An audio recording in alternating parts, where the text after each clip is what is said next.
All right, UFC 297 beckons on January 20th, Toronto, Ontario, Canada, and I'm thrilled to be joined by the middleweight title challenger, South Africa's Dricus Du Plessis. It's good to see you, brother. How are you? I'm great. I love the introduction. It's good to be finally hearing those words after a bit of controversy, but here we are. Everything happens the way it should. What a rise to contention it has been for you. I think a lot of us remember acutely your UFC debut in Abu Dhabi in 2020, and now 3 years later, you're fighting for the world title. Has it happened more expeditiously than you thought, or not necessarily? Yeah, I think because I had so much experience outside of the UFC, I always knew that I wanted to climb that ladder quite fast. I was fighting in big promotions like KSW in Europe, and I had quite a lot of title fights. I had 3 titles at a stage. Right. I had that experience. I knew when I came to the UFC, obviously you have to come and test yourself against the best in the world first. So when I started, I got that top 30 opponent, but after that, I felt every fight more, I belong here, and then started beating the ranked opponents, and that's how I knew I was at the right place and the right time, and I can push for that. I was ready to push it and get there as fast as possible. Before we get to what is at this point your signature win over a man that you idolized at one point in time, Robert Whittaker, I want to go back to something you said just in terms of when maybe it clicked for you in your mind that you could be the best fighter in the UFC. Was there a fight before the Whittaker fight or a moment where you thought, I can really do this and be the best in the world? When every fight has that moment. When I fought a guy like Brad Tavares and I landed the amount of significant strikes that I landed after him being Umari Akhmedov, who he beat very convincingly before that, was in the top 5, if I'm not mistaken, top 10 for a very long time. And then, of course, fighting Darren Till, a guy who went 5 rounds with the great Robert Whittaker and actually put Whittaker down in the first round, and Whittaker couldn't take him down. I took him down 6 times out of 6. That was another testimony to what I have, getting Derek Brunson, getting that takedown on Derek Brunson, where Yoel Romero couldn't get it. Getting the takedown on Robert Whittaker, which Yoel Romero couldn't do. And knocking out Robert Whittaker for the first time in a decade, other than the champion, of course. Every fight has that one thing to remind you that I belong here and I can be the best fighter in the world. You fought a prime, motivated Robert Whittaker at UFC 290 in July of this year. Can you quantify what a knockout over Robert Whittaker does for your confidence moving forward? Yeah, you can envision it, you can manifest it all you want, but once it happens, it feels unreal. And I went through that exact moment in my mind probably a million times leading up to that fight, but it's just no way you can actually get that feeling the way it felt. And it was an incredible moment, and an emotional moment with that, because it's not the training for that fight that was displayed that night. It was a training as a professional for 10 years. It was a training for the past 15 years that I've been working at this to become a world champion every single day of my life. When you arrived at the Whittaker fight, you were a big underdog. There were a lot of people that questioned your chances in that fight. On the other side, I'd imagine a lot of respect came in from the fellow fighters, your peers, after that type of performance, yeah? Yeah, absolutely. I think it was so hard. I couldn't hold anybody accountable. I could hold people accountable saying Dricus absolutely sucks. But, they needed to learn. But I can't go and hold anybody accountable, whether being a fellow fighter, a professional, a UFC fighters, or a fan, because it's Robert Whittaker. He doesn't lose. He hasn't lost. You can't go against what he has proven that he can do. So in that regard, I can't blame anybody. But now I've proven what I can do, and when I get in there. So for me, it was definitely nothing I took personal, because I didn't take it personally, because if you would bet against Robert Whittaker, it would only be justified if you being a really big fan of myself. The people that train with me, my teammates, my coaches, and my family, the people who really see me work every day and know what I'm willing to do to get to where I want to be, they are the people that can really go and say, listen, we are backing Dricus because we know what he goes through. Anybody else, I can't blame them for picking Whittaker in that fight. So that night you lay the foundation for a title fight. There was the dust-up with Israel Adesanya, but you knew in that moment that Izzy was going to headline a UFC pay-per-view 9 weeks later. And you probably knew in that moment that your body was not going to be healthy enough to accept that challenge. What was that time in your life like? Maybe some promotional pressure to take that fight. You stuck to your guns and you're still getting the championship opportunity. Yeah, I think for me, I was really, my injury came 18 days before the Robert Whittaker fight, where I got injured. And up until that point, we said we're going to have to bite down and know that we're going to do this fight. I didn't have the championship fight in mind at all, because you're fighting Robert Whittaker. You can't be saying, oh, I'm not going to go full speed because I want to. No, that's not how it works. But before the injury, that fight was a very big, and most probably would have happened, because if I didn't have that big of an injury, 9 weeks would have been enough to stay fit, stay healthy, and keep on going, and just maintain, because you need to come down a little from that peak. And of course, with the injury, I said fighting Whittaker injured was possible, because I was already fit. I was already trained. I was ready to fight. I just needed to get to the fight, keep everything sharp. That's all. But starting your fight camp for the biggest fight of your life, injured, and not being able to kick, not being able to stand on your leg properly, it's just not, you can call it be a warrior. No, this is my dream. This is not just something that I go out and do. You have to be smart in these situations too. And the universe, the man upstairs, my Lord and Savior Jesus Christ, I just knew that it would work out the way it should. And here we are. Now everything worked out the way it should. So I'd imagine if you're watching the fight between Izzy and Strickland, you're thinking for Team Du Plessis, we probably want Izzy to win because the foundation has already been laid. So what were and maybe that's not the case, but what were your emotions like when Sean Strickland pulled that off? I was watching that fight purely as a fan, obviously knowing that I'm going to be fighting one of these guys. I honestly didn't give Sean Strickland a chance. It was to me, it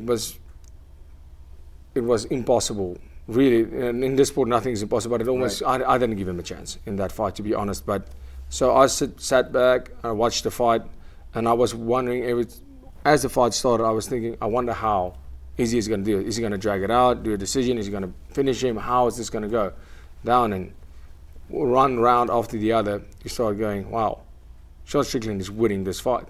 After round number 3, you go, Izzy now needs a finish. And a lot of people do ask me that, like, how did you make the mental shift to Strickland and not Izzy anymore? And it was the easiest thing in the world.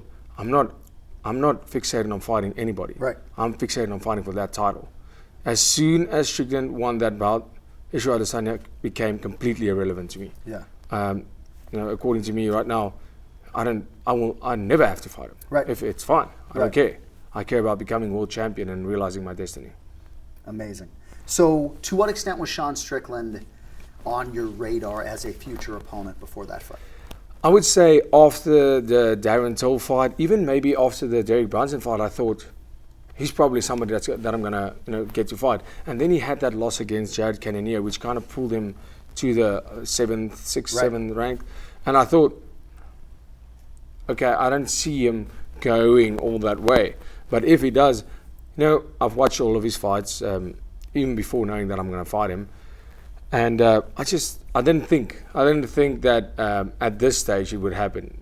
I didn't think, definitely didn't think that I'm going to fight for my world title against him, to be honest. But I think it's going to be an amazing fight. I think stylistically, this fight has everything to be one of the best fights in the history of the UFC. So I tell my kids all the time, the truth will set you free, right? Like, stop fucking lying, right? Yeah. You always tell the truth. So does Sean. Sometimes maybe your words get misinterpreted a little bit, and I think a lot of us in the public eye feel like that happens. But what are your expectations for the trash talk, the mental warfare, the press conferences, everything else leading up to the fight? Yeah, I mean, I guess we'll see. I mean, if there's something, it's Sean Strickland, so he's going to be, he doesn't really trash talk. He goes on rants. He just goes on ranting about anything and everything. So, and he looks he pokes into holes and see what he can find. And that's good. That's the way he does it. I'm definitely keen for some banter, but what I can say from my side, there's nothing personal between me and Sean Strickland. When I get in there, I always say this: you can be the nicest guy in the world, you can be the biggest asshole. I'm going out there, and if I have to kill you, I will.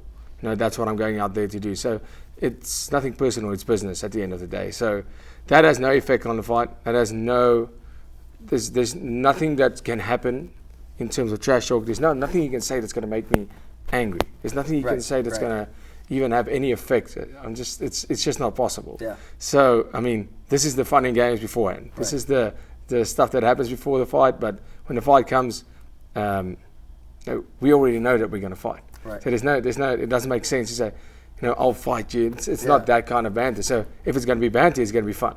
You always have felt unflappable to me. I felt like Leon Edwards at times was unflappable, but we did see Colby Covington get him to the height of rage at the press conference, but it sounds like you'll be able to keep it even keeled no matter what comes out of Sean's mouth. I'm ready. All right, so Las Vegas has been very good to you. You have 8 straight wins overall, but the last 5 have been Las Vegas pay-per-views. Now it'll be a backdrop of Toronto, Ontario, Canada. Are you superstitious at all or no? No, not really superstitious at all. But what I can say is I remember telling you when I was fighting Robert Whittaker, I said, I'm jealous of the guys being on the it was either Robert Whittaker or the Brunson fight. I'm jealous of these guys, signing the the event poster and even being a co-main event and not being on the poster. And even if I was on the poster, I still would have been the co-main event. And it's incredible. Now I have the poster. Now I have the pay-per-view poster. That's right. I'm at the very top of it. Were you surprised to see that Sydney crowd be pro Sean Strickland? Perhaps not a lot of Whittaker supporters there in Australia, but were you surprised that Sean had the crowd there? And as a follow-up, what are your expectations for the Canadian crowd and their allegiance? Yeah, that was very interesting to see. I think with Adesanya, I think he caused a lot of controversy with after the Whittaker fight when he came to the cage and how he was handling himself as a champion. I think people weren't too fond of that, and we saw that. And Sean Strickland, like he's a funny guy. He's a guy that love him or hate him, he's an entertaining guy. And I don't believe he has too much malicious intent. Right. So, and people can see that. People can see that he's a genuine guy. And Canada, I think Canada is amazing. There's a lot of South Africans living in Canada, and me being booed in my whole UFC career, I've only fought in Vegas fighting Robert Whittaker. Everybody loves Robert Whittaker. Fighting Derek Brunson, who's firstly American, and the crowd always loves him. Brad Tavares, who's a native to Vegas. Sure. And then of course Darren Till, one of the crowd favorites. I've been grown used to being booed and turning those boos into cheers afterwards. How many interviews do you get through without them asking about the deviated septum surgery? Has too much been made of this? Yeah, I think so. I think now it's better. But at a stage, I was like, "This is all we're talking about," and everybody's just asking about my nose. And the nose was more testimony of what I was saying, recovery, even leading up to the fight for the camps, and why I look so tired. And I wouldn't know because we made so much changes after that because it obviously was a problem. Right. But after the nose, I can tell you that my sleeping's better, my training's better, my recovery is better. But I don't think the nose was the reason I got tired. I think the nose really helped make it look a lot worse. Right. But there was obviously a problem, and we were every fight searching, looking for why is this happening. And it's trial and error, especially with us pioneering it down in South Africa. It's we're trying to do things our own way and change the game. So there's a lot of stuff. We don't know everything, but we learn. Every single event we learn. And we had to make some changes and get more specific, get more scientific.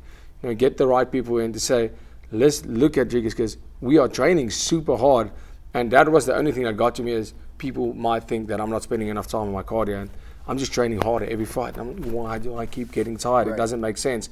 And it was such a small fix, but it made the world's different. But that's the margins at this level. I could fight like that in the top 20 any day. It never was a problem. But when I started fighting the top 5, the best guys in the world, it started getting exposed. And that's the true test. And that's where with these little margins, the smallest of mistakes will get exposed.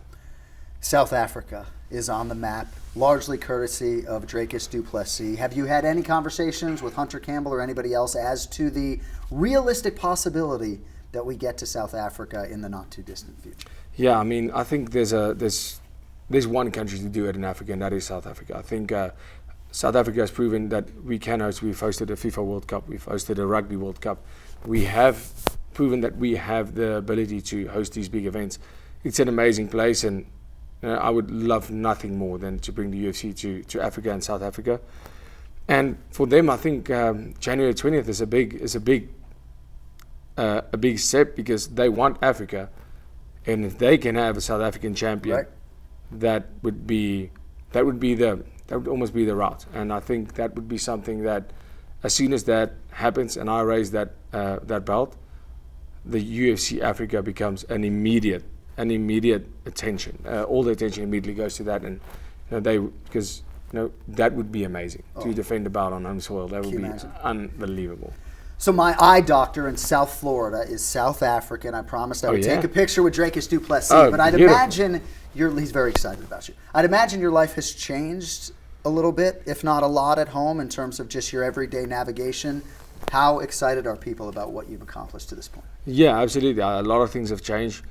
For me, not a lot has changed, but how people view me as a sports person has changed, and it's been absolutely amazing. And how the sport is viewed in South Africa.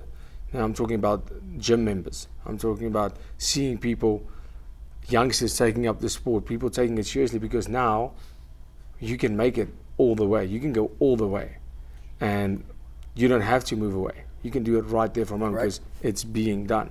And that is so amazing to see, because I can't take all the credit. My coach, my team, without them, this wouldn't be possible. But just being the face of that is such an honor for me, because I see the effect and see how I've motivated so many people.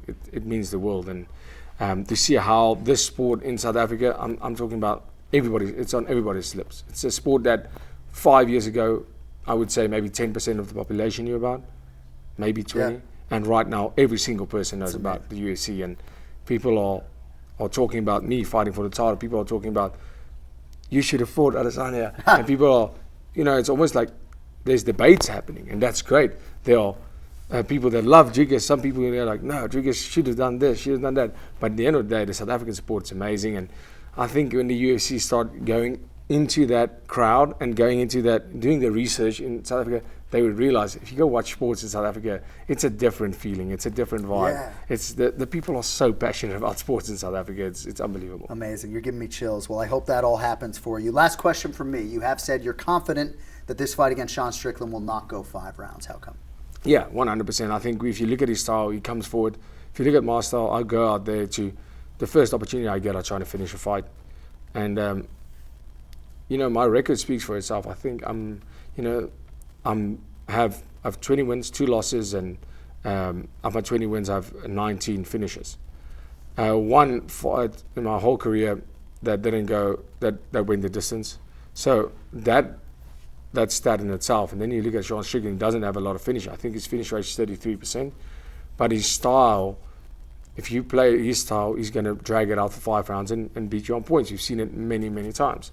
But I won't let that happen. And at the end of the day, he doesn't like to fight backwards. There's no way I'm fighting backwards. And that just leaves a clash at the end of the day. And I'm going to look for that finish. Can't wait to see it play out. January 20th, UFC 297, Toronto, Ontario, Canada. Dricus Du Plessis challenging Sean Strickland for the UFC Middleweight Championship. Been an absolute pleasure to watch your rise to prominence. I wish you all the best in January. Congratulations. Thank you so much, Jon. Dricus Du Plessis, the man on the marquee, January 20th in Toronto.